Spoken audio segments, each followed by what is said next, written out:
Hello everyone, welcome to Eklavya study point. And आज की इस वीडियो में मैं आप सभी को क्लास 12 फिजिकल एजुकेशन से मोस्ट इंपोर्टेंट क्वेश्चंस बताऊंगा आपके मिड टर्म एग्जाम्स के लिए। वन शॉट वीडियो है, जितना भी आपका मिड टर्म एग्जाम का सिलेबस है एक ही वीडियो में सारे क्वेश्चन आंसर्स बता दूंगा। आपको पीडीएफ भी प्रोवाइड करवा दी जाएगी, इसी के अंदर से ज्यादातर क्वेश्चन आपको देखने को मिलेंगे। तो चलिए वीडियो को स्टार्ट करते हैं। आपसे छोटी सी रिक्वेस्ट है कि आप प्लीज मुझे इंस्टाग्राम पे फॉलो कर लें। आपकी कोई क्वेरी हो तो आप मुझे मैसेज कर सकते हैं, मेरा यूजर नेम आप सभी के सामने लिखा हुआ है। तो चलिए फिर आगे बढ़ते हैं। आपको अगर पीडीएफ डाउनलोड करनी है तो आप टेलीग्राम चैनल हमारा ज्वाइन कर लें, क्लास 12 ईएसपी न्यू ग्रुप। यहाँ पे आपको पीडीएफ प्रोवाइड करवा दी जाती हैं। और सबसे पहला क्वेश्चन है हमारे सामने, what is planning and right any 2 objectives of planning. तो प्लानिंग एक ऐसा प्रोसेस होता है जब आप किसी ऑब्जेक्टिव को अचीव करना चाहते हो और आप किसी प्रॉब्लम को थोड़ा सा आसान बनाना चाहते हो। टास्क कंप्लीट करने के लिए आप पूरा एक चीज को प्लान करते हो अच्छे से, अपने ऑब्जेक्टिव्स को अचीव करने के लिए पूरा जो वो प्रोसेस होता है वो प्लानिंग कहलाता है। प्लानिंग करके क्या फायदा होगा, मान लो आपको कोई क्रिकेट मैच खेलना है, उससे पहले आप प्लानिंग करोगे तो आपको बहुत फायदा मिलेगा। आपके प्लेयर्स का कोऑर्डिनेशन अच्छा रहेगा, आपने सब कुछ प्लान किया होगा तो आप सभी एक्टिविटीज पे कंट्रोल रख पाओगे, आपके ऊपर कोई प्रेशर नहीं होगा, आप मिस्टेक्स कम से कम करोगे अगर सब कुछ प्लान्ड होगा। ठीक है, और आप कभी पैसा ज्यादा वेस्ट नहीं करोगे, टाइम बचेगा आपका, आपके रिसोर्सेस आप अच्छे से यूज कर पाओगे अगर आपके पास प्लानिंग होगी अच्छे से। ठीक है, कोई 2 बताने थे तो यहाँ पे 10 लिखे हुए हैं, मैंने आपको 4-5 एक्सप्लेन कर दिए हैं, इतना इनफ है। अगला क्वेश्चन है हमारे सामने, define organising and its importance. Organising बहुत जरूरी होती है। अगर आप कोई भी इवेंट को स्मूथली फंक्शन करना चाहते हो तो आपको सब कुछ ऑर्गेनाइज्ड वे में करना होता है। ऑर्गेनाइजिंग की इंपॉर्टेंस हमारे स्पोर्ट्स इवेंट में बहुत ज्यादा होती है। ऑर्गेनाइजिंग से सब कुछ आप सिस्टमेटिक क्लासीफाई कर पाते हो, काम बांट सकते हो आपकी। भाई सब कुछ ऑर्गेनाइज होगा तो सबको पता होगा कि उनकी ड्यूटी क्या है, वर्कलोड रिड्यूस होगा, ज्यादा किसी एक बंदे पे प्रेशर नहीं आएगा, सब कुछ आप अच्छे से करोगे तो प्रोडक्टिविटी भी बढ़ेगी। वर्कर्स को एक स्पेसिफिक काम दिया जाएगा ऑर्गेनाइज वे में तो वो अच्छे से अपना काम करेंगे। और ऑर्गेनाइजिंग से क्या है कि वर्क रिलेशनशिप जो होता है वो भी पता चलता है कि कौन से डिपार्टमेंट और किन लोग किन मतलब डिपार्टमेंट से कनेक्टेड हैं, सभी का अगर रोल क्लियर होगा तो वो ज्यादा अच्छा रहता है। और इसके अलावा इससे कोई भी कंफ्यूजन नहीं रहती अगर सब कुछ, तो सब कुछ जो है बहुत अच्छे से रहता है। और ऑर्गेनाइजिंग से क्या होता है, जो भी आपके रिसोर्सेस होते हैं वो आप अच्छे से यूटिलाइज कर पाते हो। ठीक है, तो ये ऑर्गेनाइजिंग के बारे में आप बता सकते हो। अब हमारे सामने अगला क्वेश्चन ये आ सकता है कि जो जो कमेटीज होती हैं कोई भी टूर्नामेंट स्टार्ट होने से पहले, टूर्नामेंट के दौरान या टूर्नामेंट के बाद, वो कौन कौन सी कमेटीज होती हैं। तो प्री टूर्नामेंट कमेटीज में ऑर्गेनाइजिंग कमेटी आती है, पब्लिसिटी कमेटी है, मार्किंग कमेटी है, फाइनेंस कमेटी आती है, ट्रांसपोर्ट कमेटी आती है, फूड एंड एकोमोडेशन कमेटी आ जाएगी, ऑफिशियल्स की committee, ground and equipment committee, first aid committee. और टूर्नामेंट जब चल रहा होता है तो पब्लिसिटी कमेटी होती है, ऑर्गेनाइजिंग कमेटी होती है, मार्केटिंग कमेटी होती है, ट्रांसपोर्ट कमेटी होती है, फूड एंड एकोमोडेशन इसमें भी आ जाएगा, और ground and equipment, programme committee, first aid committee, decoration committee. जब टूर्नामेंट खत्म हो जाता है तो पब्लिसिटी कमेटी रहती है, मार्किंग कमेटी भी होती है, फाइनेंस कमेटी भी रहती है, ट्रांसपोर्ट कमेटी भी होती है, और ऑफिशियल्स की भी कमेटी होती है, ग्राउंड और इक्विपमेंट कमेटी भी रहती है। तो मोस्टली सेम रहता है, बस एक प्राइज डिस्ट्रीब्यूशन वाली ऐड हो जाती है इसके अंदर। ठीक है, लास्ट में प्राइज वगैरह दिए जाते हैं। अब इसके बाद अगला क्वेश्चन है, mention the symptoms, causes and corrective measures of knock knee. तो जब आपके घुटने मिल जाते हैं तो वो प्रॉब्लम को नॉक नीज कहा जाता है। नीज जो होते हैं वो टच होने लगते हैं आपस में, ये नॉर्मल है और ये नॉक नीज की प्रॉब्लम है। तो इसमें क्या होगा, ओबिसिटी की वजह से ऐसा होता है, मोटापा जब होता है किसी इंसान को तो ऐसा होता है, या विटामिन डी की जब डेफिशिएंसी हो जाती है, या हड्डियों में एक बीमारी हो जाती है रिकेट्स, तो ये होता है। और बहुत ही कम एज में बच्चा चलने लगता है, खड़ा होने लगता है, तो भी ये दिक्कत हो सकती है, क्योंकि हड्डियां कच्ची होती हैं, जबरदस्ती उसको खड़ा करोगे चलवाओगे तो वो हड्डियां टेढ़ी मेढ़ी भी ग्रो कर सकती हैं। माल न्यूट्रिशन, आप अच्छा खाना नहीं खा रहे हो तो भी हो सकता है, या किसी लिंगामेंट का एनलार्जमेंट हो जाए तो भी ये हो सकता है। हैवी वेट आपने बहुत लंबे समय तक उठाया है लोड तो भी ये हो सकता है।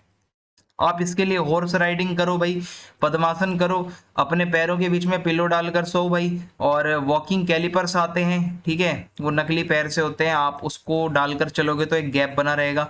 और स्ट्रेट लेग नी प्रेस कर सकते हो आप किसी टॉवल के साथ। साइड किक करो फुटबॉल वगैरह को, उससे भी बहुत ज़्यादा फर्क पड़ता है। अगला आपका क्वेश्चन ये आ सकता है कि फीमेल एथलीट ट्रायड क्या होता है, what is female athletes triad. तो 3 प्रॉब्लम्स हो सकती हैं फीमेल एथलीट्स में। एक तो ऑस्टियोपोरोसिस होती है, हड्डियां कमजोर हो जाती हैं, बोन डेंसिटी कम हो जाती है, और इससे क्या होता है कि कैल्शियम बहुत ज़्यादा कम हो जाता है, हड्डियां कभी भी टूट सकती हैं थोड़ा सा झटका लगते ही। एक होते हैं एमनोरिया। एमनोरिया में क्या होता है, ये एक मेंस्ट्रुअल डिसऑर्डर होता है जो कि 18 से ज़्यादा की जो महिलाएं होती हैं, ठीक है। इसमें मेंस्ट्रुएशन जो यानी कि जो उनका पीरियड्स का जो टाइम होता है वो टाइम टू टाइम नहीं होता, 3 से ज़्यादा महीने तक पीरियड्स नहीं होते, तो ये दिक्कत आ सकती है अगर गैप आ जाता है लंबा। फिर आता है ईटिंग डिसऑर्डर्स। बहुत सारे ईटिंग डिसऑर्डर्स भी हो सकते हैं महिलाओं को। ये मतलब साइकोलॉजिकली भी ये डिसऑर्डर्स होते हैं, मोस्टली साइकोलॉजिकली ही ये डिसऑर्डर होता है कि आप कुछ ज़्यादा खा रहे हो, आप शीशे में देख रहे हो, खुद को मोटा समझ रहे हो, खाया हुआ उल्टी करके बाहर निकाल रहे हो, या आप खुद को बहुत ही पतला समझ रहे हो, आप खाए जा रहे हो। बहुत बारी आप साइकोलॉजिकली थोड़ा सा डिप्रेशन में चले जाते हो तो भी ऐसा कर सकते हो। तो ये 3 चीज़ें होती हैं। अगला क्वेश्चन है हमारा, describe the symptoms, causes and corrective measures of scoliosis. Scoliosis क्या है, ये हमारी नॉर्मल स्पाइन होती है, और ये काइफोसिस में ऐसी होती है, थोड़ी सी यूं मुड़ जाती है, लॉर्डियोसिस में थोड़ी सी और बाहर हो जाती है, और स्कोलियोसिस में तो पूरा एस टाइप से बन जाता है। तो ये क्या है, एक पोस्चरल डिफॉर्मिटी होती है, आपका पोस्चर थोड़ा सा टेढ़ा मेढ़ा हो जाता है, कर्व्स आ जाते हैं आपके पोस्चर में, और इसके बहुत सारे रीजन हो सकते हैं। आपके जॉइंट्स में कोई दिक्कत हो सकती है, आपके अंडर डेवलप्ड लेग्स हो, आपके सही से डेवलपमेंट नहीं हुई है, पैरालाइसिस भी हो सकता है, रिकेट्स से भी हो सकता है, ज़्यादा हैवी उठाया है आपने एक कंधे पर सामान तो भी हो सकता है, अनहेल्दी कोई कंडीशंस रही हैं तो भी ऐसा हो सकता है, आपके डेस्क आपकी कुर्सी अगर सही से नहीं रहती, लंबे समय तक टेढ़े मेढ़े बैठते हो तो भी ऐसा हो सकता है। तो ये होता है। इसके लिए प्रिकॉशन ये है, डाइट अच्छी लो, आप एक जगह बेंड होकर कभी पढ़ाई मत करो, ठीक है। पढ़ाई करनी है सीधी एकदम, आपकी रीढ़ की हड्डी बैकबोन सीधी होनी चाहिए। आप लंबे समय तक भारी वेट लेकर एक हाथ में कभी भी ना चलें। अगला हमारा क्वेश्चन ये आ सकता है, ओबेसिटी क्या होती है, इसके लिए करेक्टिव या इसके प्रिवेंटिव इसके क्या मेजर्स हो सकते हैं, क्या योगासन आप कर सकते हो। ओबेसिटी क्या होता है, जब एक्सेसिव फैट आपका आ जाता है बॉडी में, जरूरत से ज्यादा फैट जमा होने लगता है तो ये मोटापा आता है। मोटापे की वजह से आपको डायबिटीज हो सकती है, कार्डियोवास्कुलर डिजीजेस हो सकते हैं, कैंसर तक भी हो सकता है। आज के डेट में मोटापा एक बहुत ही कॉमन प्रॉब्लम बन चुका है, और जिसका बीएमआई 30 से ऊपर चला जाता है उसको आप ओबेसिटी की कैटेगरी में डाल देते हो, ठीक है। और बहुत सारे कॉजेज होते हैं ओबेसिटी के, आप फिजिकल एक्सरसाइज नहीं कर रहे हो, आपको थायराइड्स में प्रॉब्लम है कुछ, ठीक है, आपके थायराइड ग्लैंड में प्रॉपर हार्मोन रिलीज नहीं हो रहे हैं, आपको बहुत डाइट, आप कार्बोहाइड्रेट वाली डाइट ज्यादा ले रहे हो, कार्ब्स ज्यादा ले रहे हो, फ्रीक्वेंटली आप खाए जा रहे हो, दवाइयां ज्यादा खा रहे हो, या कुछ हार्मोनल चेंजेस की वजह से भी मोटापा आता है। तो इसके लिए योगा आप कौन से कर सकते हो, ताड़ासन है, कटी चक्रासन है, पवन मुक्तासन है, मत्स्य आसन है, हल आसन है, पश्चिमोत्तासन है, अर्धमत्स्येंद्र आसन है, धनुरासन, उष्ट्रासन, सूर्य वेदन प्राणायाम। तो आप इसमें से 4 से 5 याद कर लेना, आपको बहुत ही इजीली आप उसको बता पाते हो, ठीक है। तो बहुत सही है, 4 से 5 इसमें काम चल जाएगा आपका। अगला क्वेश्चन आता है हमारा, डायबिटीज क्या है, कितने टाइप की होती है, इसके लिए प्रिवेंटिव मेजर्स क्या हैं। डायबिटीज कॉमनली एक मेटाबॉलिक डिसऑर्डर है जिसमें आपका ब्लड शुगर लेवल हाई हो जाता है लंबे समय तक, और इसमें हमारा जो पैनक्रियाज होता है वो प्रॉपरली इंसुलिन प्रोड्यूस नहीं कर पाता, और हमारे जो सेल्स होते हैं वो प्रॉपरली इंसुलिन को रिस्पॉन्ड नहीं कर पाते। तो इसकी वजह से आपकी आंखों में धुंधलापन, किडनी का फेलियर और कार्डियोवास्कुलर डिसीजेस, वजन का कम होना, ये सारे सिम्टम्स आपको देखने को मिल सकते हैं। इसके अलावा थकान होना, प्यास बढ़ जाना, भूख बढ़ जाना, और थोड़ा ब्लरी आइज हो जाना, किडनी फेल हो जाना, ये सारे इसके सिम्टम्स हैं। आपकी अगर लाइफस्टाइल बहुत सेडेंटरी है, आप बहुत आलस में रहते हो, कुछ करते नहीं हो, तो ये चीज हो सकती है। कुछ बीमारी से भी हो सकता है, ओवरवेट होने की वजह से भी ये हो सकता है, मोटापे से हो सकता है, ज्यादा स्ट्रेस और टेंशन लेने से भी ये हो सकता है आपको। सो इसके लिए ये आपके 2 टाइप की डायबिटीज होती है, टाइप 1 डायबिटीज और टाइप 2 डायबिटीज। टाइप 1 डायबिटीज में क्या होता है, ब्लड शुगर लेवल बढ़ता है, ठीक है, due to the non secretion of insulin hormone by pancreas. और इसमें क्या होता है, आपको इंसुलिन लेना पड़ता है, इंजेक्शन के थ्रू लेना पड़ता है। और टाइप 2 डायबिटीज में क्या होता है, ब्लड शुगर लेवल बढ़ता है बट उतना नहीं बढ़ता जितना टाइप 1 में बढ़ रहा होता है। तो इस केस में क्या होता है कि आप दवाई वगैरह से भी आप काम चला पाते हो, ठीक है, और इसमें मतलब दवाई वगैरह से भी काम चल जाता है। और इसके लिए योगा क्या होते हैं, कटी चक्रासन, पवन मुक्तासन, भुजंगासन, शलवासन, धनुरासन, मोस्टली ना मोटापे वाले आसन इसमें चल जाते हैं। तो आप अगर वो याद कर रहे हो 4-5 तो काम बन जाएगा आपका। अगला क्वेश्चन है, what are the strategies to make physical activities for children with special needs. आप कौन सी स्ट्रेटजी बनाओगे, अगर कोई स्पेशल चाइल्ड है आपके साथ, दिव्यांग है, तो आप उसको कैसे आप एक्टिविटीज कराओगे। तो आप पहले तो उसका प्री एक्टिविटी मेडिकल चेकअप करोगे, क्या वो फिट है या नहीं। आप उसका इंटरेस्ट जांचोगे, किस चीज में उसको इंटरेस्ट है, किस एक्टिविटी में वो जाना चाहता है। कैपेबिलिटी देखोगे आप, कितना वो केपेबल है उसको करने के लिए। इक्विपमेंट आपके मॉडिफाई होनी चाहिए स्पेशल नीड्स के अकॉर्डिंग, और एनवायरनमेंट सूटेबल हो। रूल्स को थोड़ा मॉडिफाई करेंगे कि मतलब जिस तरीके की उसकी नीड्स है वैसे ही वो थोड़ा रूल्स को आप चेंज करो, गेम वगैरह अगर खिला रहे हो। और इंस्ट्रक्शंस में अच्छे से वैरायटी हो, इंस्ट्रक्शन क्लियरली आप दो उसको। सिंपल टू कॉम्प्लेक्स की तरफ जाएं, पहले इजी एक्टिविटीज कराएं, फिर धीरे धीरे कॉम्प्लेक्स की तरफ जाएं, और उनके अलग अलग बॉडी पार्ट को इन्वॉल्व करवाएं एक्टिविटीज में, और बहुत एक्स्ट्रा केयर करें उनकी, क्योंकि वो स्पेशल नीड वाले बच्चे हैं, उनको एक्सीडेंट नहीं होना चाहिए किसी तरीके का। अगला क्वेश्चन है, advantage of physical activities for children with special needs. जो स्पेशल नीड्स वाले चिल्ड्रन होते हैं उनको क्या फायदा होता है फिजिकल एक्टिविटीज से। फिजिकल इंप्रूवमेंट होता है उनका, कोऑर्डिनेशन बढ़ता है, फ्लेक्सिबिलिटी बढ़ती है, स्ट्रेंथ बढ़ती है, एंड्योरेंस बढ़ती है, कार्डियोवास्कुलर एफिशिएंसी बढ़ती है, मोटापा नहीं होता, बोन डेंसिटी मेंटेन रहती है, और फिटनेस बढ़ती है, जॉइंट में स्वेलिंग नहीं आती। मेंटली भी बहुत इंप्रूवमेंट होता है, मूड अच्छा रहता है, वेलनेस आपकी अच्छी होती है, नर्वस सिस्टम, न्यूरो सिस्टम अच्छा रहता है, एंजाइटी नहीं रहती, अच्छी आप अपने आप में फीलिंग लाते हो, सेल्फ स्टीम अच्छा रहता है, और सोशियोलॉजिकल गेन्स भी होते हैं, नए नए एक्सपीरियंस आप लेते हो जब कोई स्पेशल चाइल्ड कुछ फिजिकल एक्टिविटी कर रहा है, नए दोस्त बनाएगा, थोड़ा इंडिपेंडेंट फील होगा, और क्रोनिक डिजीजेज होने का खतरा कम हो जाता है, प्रोडक्टिविटी बढ़ती है। तो ये कुछ फायदे हैं। Explain balance diet and its function in our body. Balance diet का मतलब होता है जब सभी न्यूट्रिएंट्स हमारी डाइट में इक्वली होते हैं, अच्छे से एडिकेट जो हमें चाहिए, एक्यूरेटली अप्रोप्रिएट क्वांटिटी होनी चाहिए। तो अगर बैलेंस डाइट होगी, यानी कि कार्ब भी अच्छे हों, प्रोटीन भी अच्छा हो, मिनरल्स भी अच्छे हों डाइट में, तो आपको अच्छी एनर्जी मिलेगी, आप ग्रो और डेवलप कर पाओगे अपने आप को, आप प्रॉपर आपके ऑर्गन्स फंक्शनिंग करेंगे, आपके जो टिश्यूज हैं वो अच्छे से रिपेयर होंगे, और आपका डिफेंस सिस्टम अच्छा होगा, इम्यूनिटी अच्छी रहेगी, ओवरऑल हेल्थ स्टेटस अच्छा रहेगा, मेटाबॉलिज्म आपका इंप्रूव होगा, आपको कोई बीमारी नहीं होगी, बॉडी वेट आपका मेंटेन रहेगा। और अब इसके बाद अगला क्वेश्चन हमसे ये पूछता है कि प्रोटीन का क्या इंपॉर्टेंस होता है, यानी कि ये कितना इंपॉर्टेंट है प्रोटीन हमारी लाइफ में, हमारी बॉडी के लिए। प्रोटीन क्या है, सभी लिविंग सेल्स का एक बेसिक स्ट्रक्चर होता है।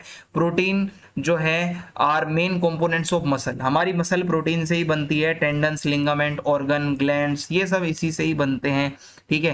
प्रोटीन्स जो होते हैं वो बहुत ज़रूरी होते हैं हमारी ग्रोथ और डेवलपमेंट के लिए, हमारी बॉडी को रिपेयर करने के लिए, और ये एनर्जी के साथ साथ आप कह सकते हो कि हमारे खून बनाने में, मसल्स बनाने में, नेल्स बनाने में, स्किन के लिए, बालों के लिए, बॉडी पार्ट्स को रिपेयर करने के लिए, प्रेगनेंसी के टाइम पे भी, और मैच्योर होते हो आप जिस एज में, यंग एज में, आपको प्रोटीन की जरूरत पड़ती है, ठीक है। Differentiate between simple carbohydrate and complex carbohydrate. Simple carbohydrate quickly energy देते हैं, कॉम्प्लेक्स वालों में थोड़ा टाइम लगता है। सिंपल कार्बोहाइड्रेट के एग्जांपल हैं glucose, galactose, fructose, maltose, sucrose, lactose. Complex are starch, glycogen, dextrin, cellulose. Simple carbohydrate बहुत स्वीट होते हैं टेस्ट में, कॉम्प्लेक्स वाले स्वीट नहीं होते, ठीक है। और ये सिंपल वाले जो होते हैं जल्दी एब्जॉर्ब हो जाते हैं, इनको टाइम लगता है कॉम्प्लेक्स वालों में, ठीक है। सिंपल वाले जल्दी ऑब्जर्व होते हैं, एब्जॉर्ब होते हैं। सिंपल वाले जो होते हैं वो पानी में घुल जाते हैं, बट कॉम्प्लेक्स वाले पानी में नहीं घुलते।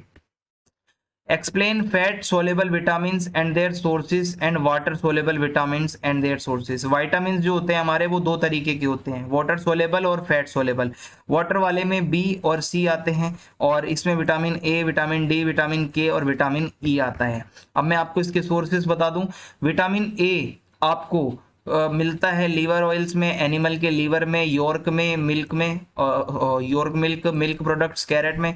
विटामिन डी आपको दूध में मिलता है, मछली में मिलता है, लीवर ऑयल्स में और सनलाइट से विटामिन डी मिलता है। विटामिन ई आपको हरी सब्जियों में, दालों में, अंडों में, सीरियल्स में मिलता है। विटामिन के टमेटोज में, पोटैटोज में, spinach, cabbage, soybean, fish, cauliflower, wheat, egg, meat इसमें मिलता है। और वाटर सोलेबल विटामिन जो हैं, विटामिन बी आपको मटर में मिलते हैं, पर्क लीवर, लेग्यूम्स में मिलते हैं। विटामिन B2 अंडों में मिलता है, हरी सब्जियां, लेग्यूम्स में मिलता है। और इसके अलावा B3 आपको मछली में मिलता है, मीट में मिलता है, पीनट में मिलता है। विटामिन B5 पोर्क में है, मीट में है, होल ग्रेन्स में है, सीरियल्स, लेग्यूम्स, ग्रीन वेजिटेबल्स में है। B6 आपको यही सेम है, ज़्यादा फर्क नहीं है, बस मिल्क और चीज़ ऐड है। और विटामिन B12 आपको फिश, लाल मीट और मिल्क और चीज़ और एग्स में मिलता है।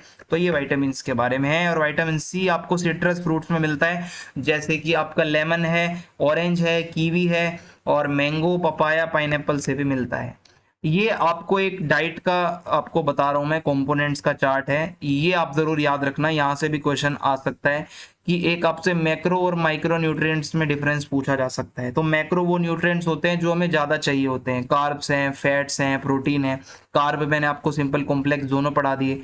और फैट के बारे में आपको पता होगा कि एक सैचुरेटेड फैट होता है जो एनिमल से मिलता है, अनसैचुरेटेड होता है जो वेजिटेबल से मिलता है। प्रोटीन के बारे में आपको पढ़ाई दिया है मैंने।